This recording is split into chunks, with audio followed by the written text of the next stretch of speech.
So let's talk ankles.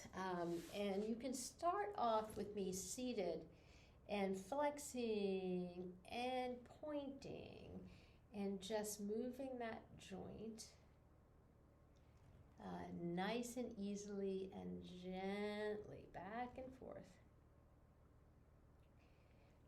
So ankles are complicated, and when we've injured our ankle, whether we've sprained it or broken it, it is one of the longer recoveries versus some other joints we can injure. The ankle tends to be a long recovery because, of course, our whole weight is on our ankles all day long. So hence, that's why that can come. All right, next I'm going to do a Tai Chi warm-up for the ankle. So we'll come to standing for the Tai Chi warm-up for the ankle. And I'm going to stand up nice and tall. I'm going to put a little more weight, or I'm going to put my weight into my left leg, I should say. And then I'm going to put my right heel down and then alternate to the ball and the heel. So this is similar to the pointing and flexing, and just a little mobility for that ankle joint. So as many of these as I want to do. And then I would go ahead and put the weight on my right leg and do the second side. So it's the heel, and then the ball, heel, and ball. Then the next one, I'm going to put the weight back in my left leg, and this time I'm going to turn my foot, therefore turning my ankle, therefore turning my knee. So I'm going to turn my foot so I'm putting my pinky toe on the floor, and I'm going to flip it all over and put my big toe on the floor. So I'm just kind of flipping ankle, and my knee is flipping with it, and it's pivoting in my knee joint, right? So this is because this is a little external, this is a little internal, external, internal. Great. Standing up, weight in my right leg, tapping the pinky, tapping the big toe. So that's the flip that I'm doing.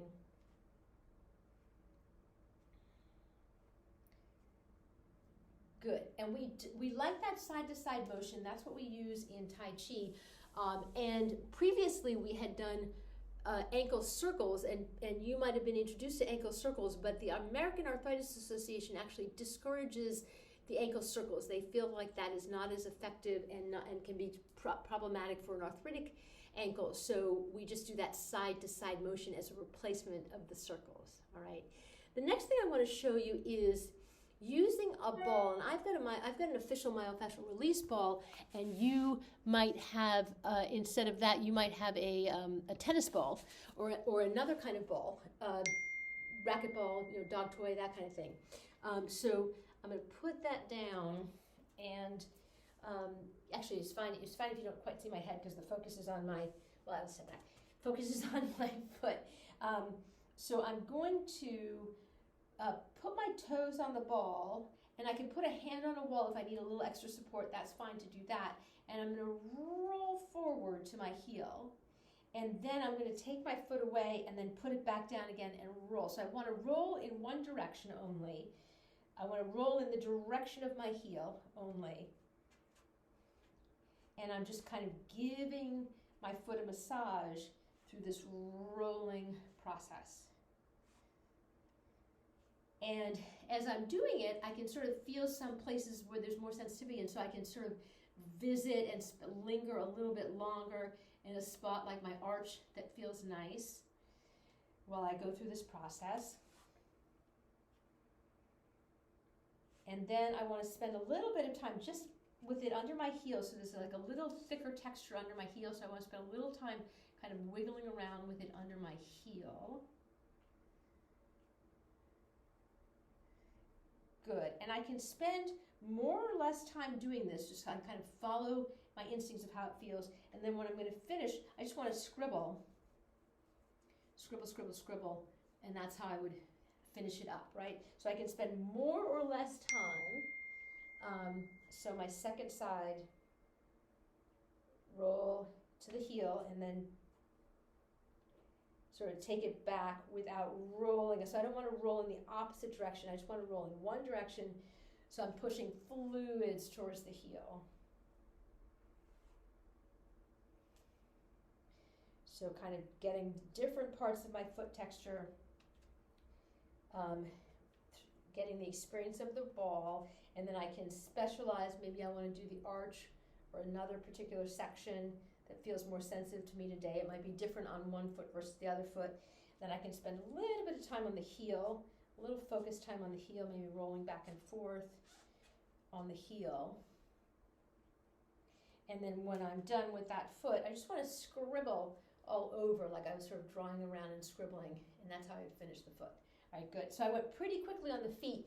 You can spend a lot more time with your feet as you go. All right, so the next thing we're going to do is using a resistance band, and I have this long blue one that is pretty strong, so you might have something lighter or something stronger. I'm going to put my feet together, sitting down on the ground, and I'm going to sort of drape the resistance band around my feet, and the action is this. I'm going to push down and pull up, push down and pull up. So now we're getting into some strengthening work with the ankle, and I've done many things to my ankles at different times. I've strained the right one, long recovery. That was in a mime class, if you can believe it or not. And then I broke the left ankle, cracked the bone, and then on the left side also I've been recovering from a tendon weakness. It would appear to be just kind of a funny little injury that happened probably from hiking, and this has been really great for that tendon recovery, this kind of action. So I go like this. Great. And for this one, I'm just going to show you one foot just so we can save time and not make the video endlessly long. But so for the next thing, I want to supinate. So to do that, I'm actually going to use my other foot to be my resistance, and I'm going to push away right to the side. So I'm supinating right to the side and back, right to the side and back. Good.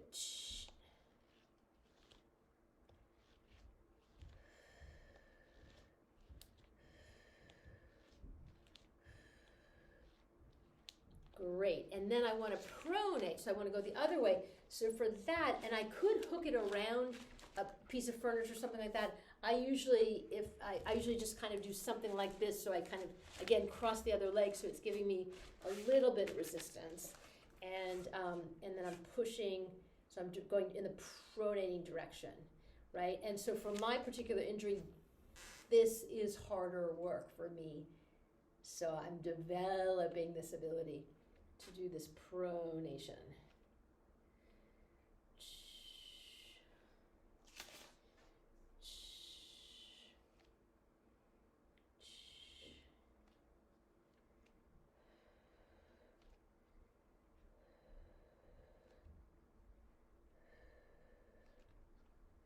Beautiful. So that's the work with the resistance band.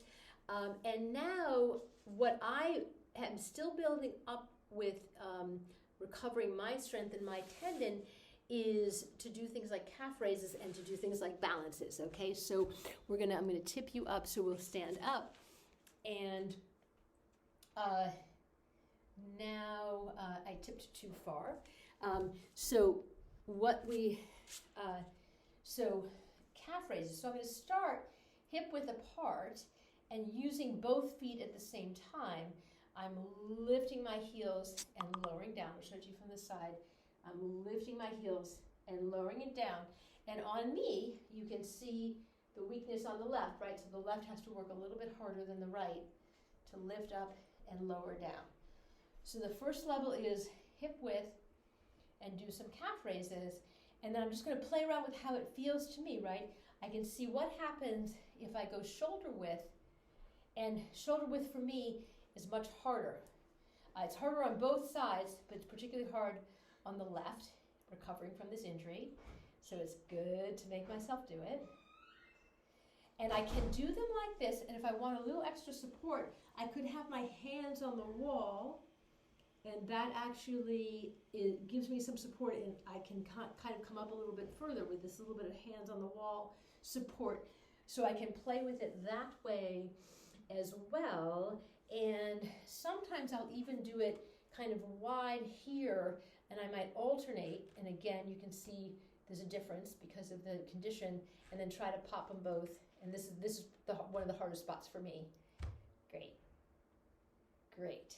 Now, with the calf raises, I would like to build up to one-sided calf raise. So we know that my right side is going to be better off, so that I'm hovering my left foot and I'm just doing calf raises on one leg.